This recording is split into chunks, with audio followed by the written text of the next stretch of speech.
अध्यात्म विज्ञान, नई दृष्टि, नई खोज। देखिए, सुनिए और समझिए। अध्यात्म विज्ञानी पूज्य स्वामी श्री कमलेशानंद जी के निर्देशन में सनातन सत्य का अनुसंधान कर जीवन को प्रकाशित करें।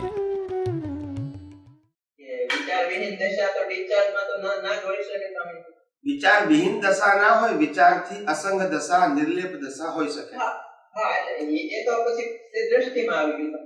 વિચાર વિહીન દશા કોઈને ના હોય, કેવડીને તીર્થંકર ને બધાને વિચાર તો હોય પણ પરિણામ સ્વરૂપે હોય। એ વિચાર એને હરકત કરતા ના હોય, એનાથી મુક્ત હોય 100%। આપણે અત્યારે મુક્ત રહેવાનો પ્રયત્ન કરીએ છીએ અને એ કેવડી અને તીર્થંકરો મુક્ત હોય એને પ્રયત્ન ના કરવો પડે। એને વિચારથી હું અલગ છું એ છૂટું જ રહે, એને છૂટું રાખવાનું ના હોય। આપણે છૂટું છે એને છૂટું જોવા, છૂટું રાખવા, છૂટું રહેવા પ્રયત્ન કરવો પડે। એના નામ આપણે પુરુષાર્થ કરીએ છીએ। અને છૂટા રહેવાનો પ્રયત્ન એટલા માટે કરીએ છીએ કે એની અસરોથી મુક્ત થઈએ। ભેગા રહીએ તો અસર થાય, દેહને થાય ને આપણને થાય। છૂટા રહીએ તો દેહને ભલે થાય, આપણને તો ના થાય ને। એવી રીતે સમજાયું? हाँ, जय सच्चिदानंद। जय सच्चिदानंद स्वामी। हाँ, जय सच्चिदानंद स्वामी। ये 4 से 7 महीने में ज्ञानी पुरुष की अपन को आवश्यकता होती है कि अपन को डेवलपमेंट करना होता है।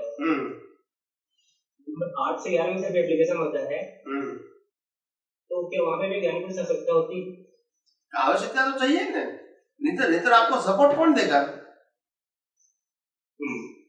डेवलपमेंट है वहां तक तो आपको समझने के लिए अनुभवी ज्ञानी पुरुष की आवश्यकता होती है, मगर उसके बाद आपको जो एप्लीकेशन करना है उनके पास उस समय भी अनुभवी ज्ञानी पुरुष तो चाहिए। नहीं तो आपका जो ज्ञान दर्शन है इसको सपोर्ट कैसे मिलेगा? हिल जाएगा, स्थिर नहीं रहेगा। आप समझे? जैसे जैन धर्म में बताया गया है कि 500 साधुओं को अपने गुरु की हाजिरी में, आचार्य भगवंत की हाजिरी में राजा ने उनको सभी साधुओं को पिलाया। मालूम है ना आपको?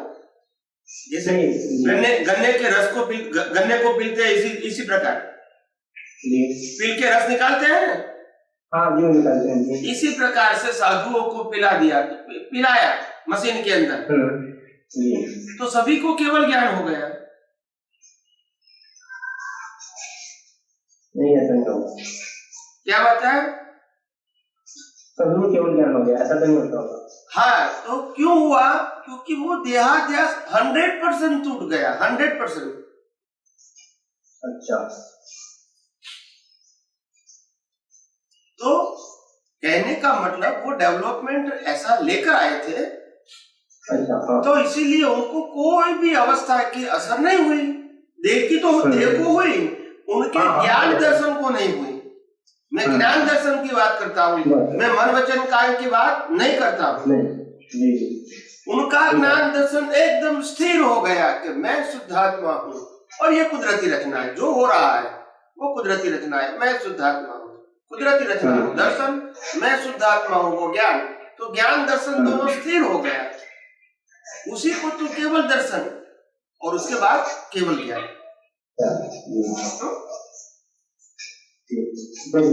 तो हमारा ज्ञान दर्शन अभी जितनी भी सोच है, जितनी भी समझ है, उसमें भी स्थिरता नहीं है। क्या नहीं है? हाँ, कभी कभी हम भूल जाते हैं कि भी हम शुद्धात्मा है, फिर भी भूल जाते हैं कि भाई नहीं, हम तो शरीर, हमको ये करना चाहिए, ये नहीं करना चाहिए, ऐसा करना चाहिए, ऐसा नहीं करना चाहिए, सामने वाले को भी ऐसा नहीं करना चाहिए, ऐसा करना चाहिए। ऐसी प्रकृति बिहेव करती है। उस समय हमारा दर्शन जुड़ जाता है। कैसे जुड़ जाता है? कि जो प्रकृति सोचती है ने वो सही सोचती है, ऐसा हमने साइन कर दिया दर्शन ने। हालांकि दर्शन को तो कुदरती रचना के रूप में ही देखना था, सही गलत देखना नहीं था। मगर उन्होंने सही गलत देख लिया, मतलब वो कुदरती रचना के रूप में नहीं देखा। कुदरती रचना में सही गलत नहीं होता है। कुदरती रचना में एग्जाम का रिजल्ट होता है। एक व्यक्ति का जन्म होता है, वो भी एग्जाम का रिजल्ट है। एक व्यक्ति की मृत्यु होती है, वो भी एग्जाम का रिजल्ट है। कुदरत के अंदर आनंद और शोक नहीं है। मगर हमारा ज्ञान दर्शन जब अनस्टेबल हो जाता है तो उनको अंदर आनंद और शोक, राग और द्वेष हो जाता है। तो हमारा दर्शन अनस्टेबल हो गया। क्या हो गया? अनस्टेबल। हाँ, असर हुई। एक प्रश्न और था स्वामी जी। हाँ बोलिए। जैसे कि अपन लास्ट वर्ग में जो डेवलपमेंट लेके आते हैं, जैसे कि श्रीमद रामचंद्र जी से जब वो 6 वर्ष की आयु में किसी का देहांत हुआ और गए तो देखे तो उनको जातिकरण ज्ञान हुआ, तो जो डेवलपमेंट होता है वो पूरा एक साथ आ सकता है कि वो पार्ट में आता है? नहीं, बताओ।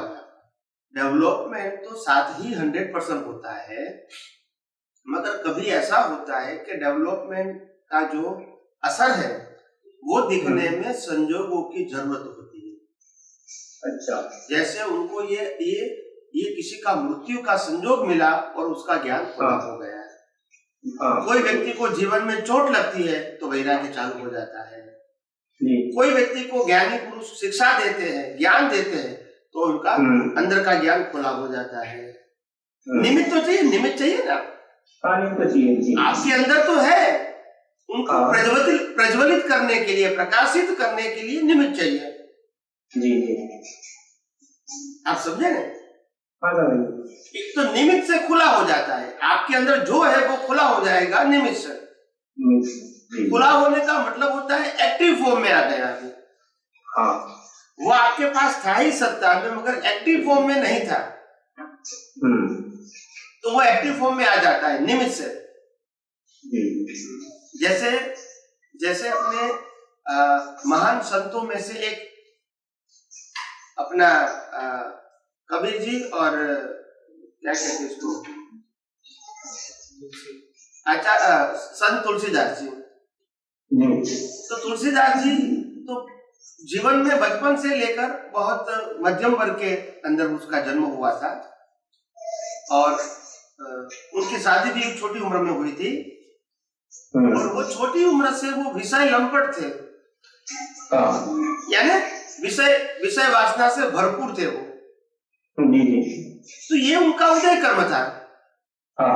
मगर उसकी सत्ता में वैराग्य का क्या ज्ञान तो पड़ा हुआ था, मगर वो अभी साइलेंट मोड में था, एक्टिव मोड में नहीं था।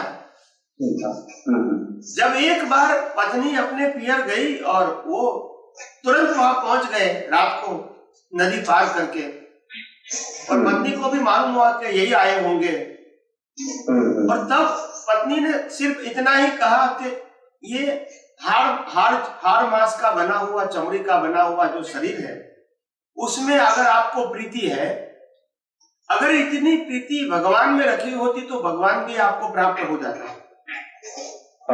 बस इतना ही कहा, वहां से वो चले गए। सीधा वो गंगा नदी के घाट पे चले गए। फिर कभी वापिस नहीं आए संसार में। तो ये उसका निमित्त बना। क्या बना? मगर सत्ता में था इसीलिए ओपन हुआ, नहीं होता तो लाख बार इसे गाली दोगे तो भी नहीं जाएगा। प्रश्न है तभी तो निकलेगा, नहीं है तो कहां से निकलेगा? तो इस प्रकार से वैराग्य भाव इस प्रकार से ओपन होता है।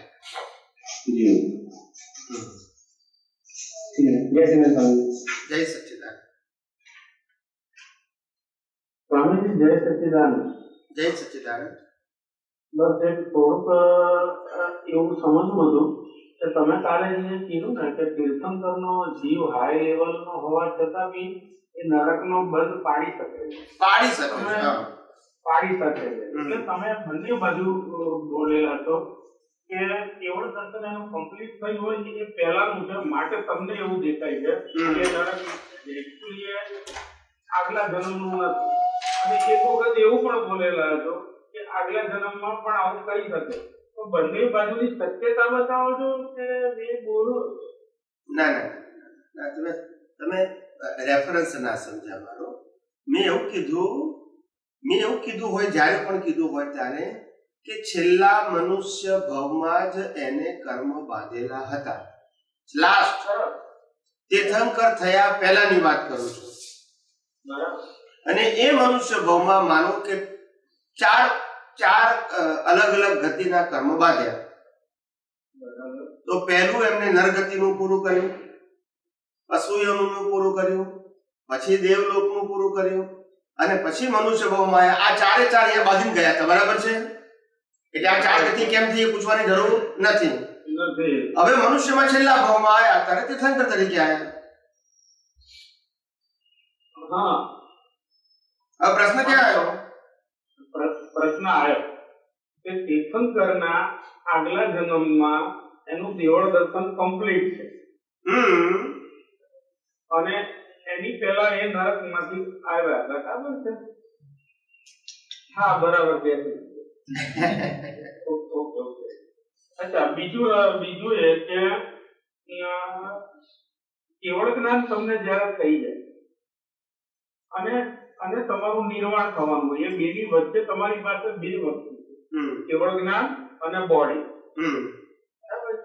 એવામાં તમને કોઈ લાગતી વળગતી વ્યક્તિઓ પૂછે, તમારા વિસ્તારથીઓ પૂછે કે સ્વામીજી મારું છું, એ જે સંબંધ હોય છે અને તીર્થંકર જે જવાબ આપે એ બી પ્રીલોડેડ સમજવાનો, મિકેનિકલ. એક બાજુ ચેતન ને એક બાજુ જળ. જળ એટલે મિકેનિકલ ને ચેતન એટલે પોતે, ને મિશ્ર ચેતન છે નહીં. પણ કેવળ જ્ઞાની બોડીની હાજરી છે, બોડી છે તો એ જવાબ આપી શકે. એટલે પૂછનારનું ઉદય કર્મ અને કેવળ જ્ઞાનીનું ડિસ્ચાર્જ, આવું સમજવાનું. બેયનો ઉદય કર્મ. પણ પેલાનો ડિસ્ચાર્જ ઉદય કર્મ, કેમ કે નેક્સ્ટ તો છે. બંનેનો ડિસ્ચાર્જ જ હોય. બંનેનો ડિસ્ચાર્જ હોય. પૂછ્યું તે ડિસ્ચાર્જ ને જવાબ આપ્યું તે ડિસ્ચાર્જ. પછી પેલાને મોક્ષે જવાનું અને પાછું નવું સર્જન કરશે. પ્રગતિમાં જવાનું. બરાબર. અચ્છા, હવે કેવળ જ્ઞાનીએ આ વિજ્ઞાન ભાવમાં જે ઈચ્છા કરી હોય, હા, હવે જે કેવળ જ્ઞાન થઈ ગયું અને નિર્વાણ, એ બેની વચ્ચે એને કોમ્પ્લીટ યુનિવર્સલ બોડી દેખાય. જે એને જોવું કહીએ બધું જ એને તમે કહો છો એમ કે એને જોવું ના પડે, દેખાય, જળ કે. એની આગલા વખતમાં જે કઈ ઉત્કૃષ્ટતા હોય તે યુનિવર્સિટી વિશે ચાલે છે આ સુધી એ એટલું જ એને દેખાય કે એ બી પ્રીલોડેડ સમજવાનું ગયા વખત. શું એટલું એટલે કયું પણ મને હજુ ભાગ ખ્યાલ ના આવે. સમજાવું છું. કેવળ જ્ઞાનીને કેવળ જ્ઞાન થઈ ગયું અને નિર્વાણ, આ બેની વચ્ચેનો સમય છે. એમાં એ બોડી સાથે કમ્પ્લીટ યુનિવર્સલ જોઈ શકવાની શક્તિ છે એનામાં, એ જળ છે. ઓકે, બરાબર. પણ એને ધ્યાન ક્યાં દોરવું કે મારે આ જાણવું હતું, એ એની અગાઉની જન્મોની મહત્વાકાંક્ષાને આધારે જોઈ શકે, કેમ કે એમાં જોવાની ઈચ્છા તો એને હોવી જોઈએ કે નહીં. એટલે સમજાવું તમને કે આપણે અમદાવાદ શહેરમાં રહેતા હોય અને અમદાવાદ શહેરની અંદર 50,000 દુકાનો હોય અને 50,000 માંથી કોઈ પણ દુકાનને આપણે જોઈ શકીએ. યસ કે નો? યસ. એટલે પછી જોજો કરીએ એવું જરૂરી નથી, પણ જરૂર હોય તો જ જઈએ. ને જોવાની ક્ષમતા અને જોઈએ છે આ બંનેનો ડિફરન્ટ ખ્યાલ આવી ગયો.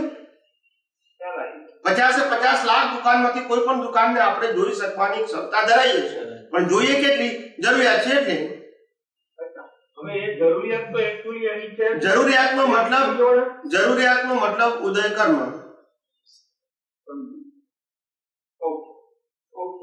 હવે કેવળ જ્ઞાનના જે કર્ટન હોય, આપણે જે હમણાં વાત કરી આ સત્સંગોમાં, ફલાણા ઢીકણા લાખ કર્ટન હોય, એ દરેક વ્યક્તિના અલગ અલગ હોય ને, કેમ કે દરેકની અણસમજણ તો અલગ અલગ છે. બરાબર છે. તો આ સંખ્યા ફિક્સ ક્યાંથી આવી? આ તીર્થંકરના કર્ટન અલગ હોય, મારા અલગ. ના, તમે છેલ્લો શબ્દ શું બોલે ખબર ના પડી. હમણાં તમે કઈ સંખ્યા બોલ્યા ને, આટલા લાખ કે આટલા કરોડ કર્ટન હોય, એ ફિક્સ સંખ્યા ક્યાંથી આવી? બધાના અલગ અલગ અણસમજણના કર્ટન. કહું 14 લાખ લહેર છે મનુષ્યના. ડેવલપમેન્ટના ડિફરન્ટ લેવલ એવા 14 લાખ છે. જેમ ગ્રેજ્યુએટ થવું હોય તો 12 ને 3 15 વર્ષ ભણવું પડે. બરાબર. કેટલું ભણો જુદી વસ્તુ, ગ્રેજ્યુએટ થવા માટે 15 વર્ષ ભણો તો તમને ગ્રેજ્યુએટ ડિગ્રી મળે. ખ્યાલ આવી ગયો? એવી રીતે આ દુનિયાની અંદર ડિફરન્ટ લેવલના, લેવલ એટલે કે એક લેવલના કરોડ મનુષ્ય હોય, બીજા લેવલના કરોડ હોય, ત્રીજા કરોડમાં લાખો હોય, ચોથામાં લાખો હોય, એવા 14 લાખ લેયર છે જેમાં બધા મનુષ્યોની કેટેગરી સમાઈ ગઈ 1 to 14 lakhsમાં. હવે જો તમે આ 14 લાખ લેયર કાપવાની વાત કરો છો, બરાબર છે, એ દરેક વ્યક્તિને ફરજિયાત હોય, ચાહે તીર્થંકર છે ચાહે કેવડી છે, પણ એની સંખ્યા આ જ 14 લાખ લેયર છે. એની પ્રોસેસમાંથી તમારે ડેવલપમેન્ટમાં પસાર થવું પડે. એક અવતારમાં તમે 100, 200, 500, 1000, 2000, 5000, 10000 લેયર પણ કાપી શકો. બરાબર. એ તમારો ઇન્ડિવિડ્યુઅલ સબ્જેક્ટ છે. પણ તમે આ રીતે 14 લાખ લેયરના થરમાંથી પસાર થાવ ત્યારે now you are the matured. તમારું વિઝનને મેચ્યોર્ડ કહેવાય. હવે લેયર પાસ કરવા એટલે શું કે આ જગતનું એ રિલેટિવ સત્ય આવે તો તમારું દર્શન સ્થિર રહેશે. આ લેવલનું આવે તમારું દર્શન સ્થિર, આ લેવલનું આવે તમારું દર્શન સ્થિર, એમ છેલ્લામાં છેલ્લા લેવલનું આવે તોય તમારું દર્શન સ્થિર. એમ નામ કેવળ દર્શન. તો 14 લાખ લેયર છે એ સામાન્ય કેવડી અને તીર્થંકરને એક સરખા જ હોય એવું કહેવાય? ના, એ પાસ થઈ ગયા કહેવાય. એમને લેયર ના હોય, એ બિયોન્ડ ગયા. પણ પાર કરી લીધા, પણ આ સંખ્યા તો ફિક્સ છે. ફિક્સ, બધા એમાંથી પાસ થવું પડે. પાસ થઈ ગયા પછી લેયર ના હોય ને. એ તો સમજાય છે સાહેબજી.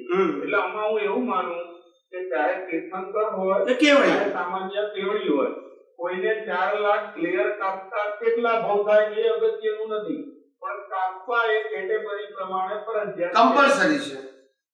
અને આ લેયરની સંખ્યા પણ ફરજિયાત. આમાં એક વસ્તુ તમે સમજી જાઓ કે આત્મા જે કેવળ જ્ઞાન સ્વરૂપ છે એની અંદર એકે લેયર હોતા નથી. એવું સમજી ગયો. આગળ પણ જે આ જગતનું રિલેટિવ સત્ય છે કે જે એકેન્દ્રિયમાં આયા ત્યારથી આપણને પ્રાપ્ત થયું છે લેયર રૂપે, એ બધા અજ્ઞાનના લેયરો એક પછી એક નાશ એટલા માટે કરવામાં આવે તો જ આ જગતને તમે કુદરતી રચના તરીકે યથાર્થ જોઈ શકો, અને તો જ તમે નિર્લેપ અસંગ રહી શકો, તો જ તમારી કર્મ બાંધવાની પ્રક્રિયા સમાપ્ત થાય. અધરવાઇઝ પોસિબલ જ નથી. અહીંયા એક મારી મોટી સમજણ દૂર થાય છે અને સડીજણ મળે. હજી હું એકવાર રિપીટ કરી લઉં કે સામાન્ય વ્યક્તિ, હું છું, તમે છો, કેવડી છે કે તીર્થંકર છે, દરેક વ્યક્તિની 14 લાખ લેયરની કેપેસિટી ફરજિયાત પાર કરવાની છે, ત્યારે જ એને આ ડિગ્રી મળે. બસ એટલા કેવળ જ્ઞાન ના થાય. ભલે તમારા અચ્છા એ લેવલની જે કેપેસિટી એટલે કેવળ જ્ઞાન શબ્દ નહીં બોલવાનો. આ બધી 14 લાખ લેયર પાસ કરવા એને કેવળ દર્શન કહેવાય. કેવળ જ્ઞાન તો આત્મામાં છે જ. મતલબ એ દર્શન ના, અત્યાર સુધી ધર્મગુરુઓએ ધર્મની અંદર કેવળ જ્ઞાન શબ્દ બોલીને કેવળ જ્ઞાન માટે પુરુષાર્થ કરવાનો છે. આ બોલીને કેવળ જ્ઞાન ઉપર ફોકસ પાડ્યું. હું આટલા વર્ષોથી કેવળ દર્શન ઉપર ફોકસ પાડું છું. આટલો મોટો ડિફરન્સ તમને સમજમાં આવવો જોઈએ. હજુ તમે જૈન ધર્મમાં જશો તો કેવળ જ્ઞાન જ કહેશે, કોઈ કેવળ દર્શનની વાત નહીં કરે. આજે પણ કહું છું, એમ કહું છું. અને હું દર્શન ઉપર ફોકસ કરું છું માટે તમે સમજો કે દર્શન શબ્દ બોલવો મહત્વનો છે, કારણ કે આત્મા કેવળ જ્ઞાન સ્વરૂપ છે, એમાં ફોકસની જરૂર નથી. 100%. પણ તમે જ્યારે ધાર્મિક વાત સાંભળશો ત્યારે તમને બધા સાધુ સાધ્વી પણ એમ જ કહેશે આ કેવળ જ્ઞાન પ્રાપ્ત કરવા માટે કરીએ છીએ, કેવળ જ્ઞાન પ્રાપ્ત કરવા માટે કરીએ છીએ. આવું જ તમે સાંભળો છો. યસ કે નો? યસ. એટલે તમને આટલો ડિફરન્સ ખ્યાલ આવવો જોઈએ કે આપણું ફોકસ દર્શન માટેની વેલ્યુ છે, જ્ઞાન માટે નથી. જ્ઞાન એ રિઝલ્ટ રૂપે જ આવવાનું છે કેવળ દર્શન થયા પછી. એ ઓટો મોડ છે. હું ક્રોસ ભૂલી જઈશ. આ જે 14 લાખ લેયર છે એને જે આપણે સમજણથી ઉડાડવાના છે અને કેવળ દર્શન તરફ જવાનું છે એને અને તમારા અત્યારના બંધાતા કર્મોને કઈ લાગતું ઓળખતું નથી ના બરાબર ને કર્મો બંધાય છે એટલે તમે ફેલ થયેલા છો